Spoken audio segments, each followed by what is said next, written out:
আপনি আমাকে এখানে কেন নিয়ে আসলেন? ওয়েট,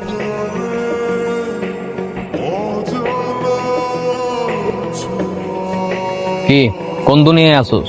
তুমি না আমি নিশান, যে তোর এক সময় পাগলের মতো ভালোবাসতো। মরে যাও বেঁচে থাকো আমার কিছু যায় আসে না। কথা, আমি তোমাকে অনেক ভালোবাসি কথা।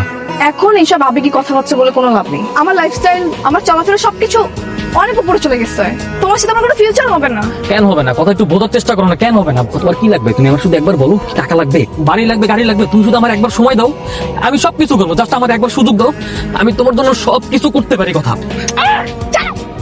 আমারও ইয়াশ চৌধুরীর সাথে গভীর সম্পর্ক হয়ে গেছে, বুঝছো? না, আমি বুঝি না কথা, আমি কোনো কিছু বুঝি না। তুমি কি পাগল? তুমি বুঝছো না একটা ছেলে আর একটা মেয়ে কোন পর্যায়ে গেলে কতটুকু গভীর সম্পর্ক হয় তুমি বুঝো না? অনেক হয়েছে। এই যেটা বলতেছি সেটা শোনো। তুমি আর কখনো আমার পিছনে কুকুরের মতো ঘুরঘুর করবা না। আমাকে পাওয়ার যোগ্যতা তোমার নাই, বুঝছো? ওই ইয়াশ চৌধুরী কুকুরের পিছনে যে টাকা খরচ করে পুরো মাস গেলেও তুমি সেই টাকা ইনকাম করতে পারো।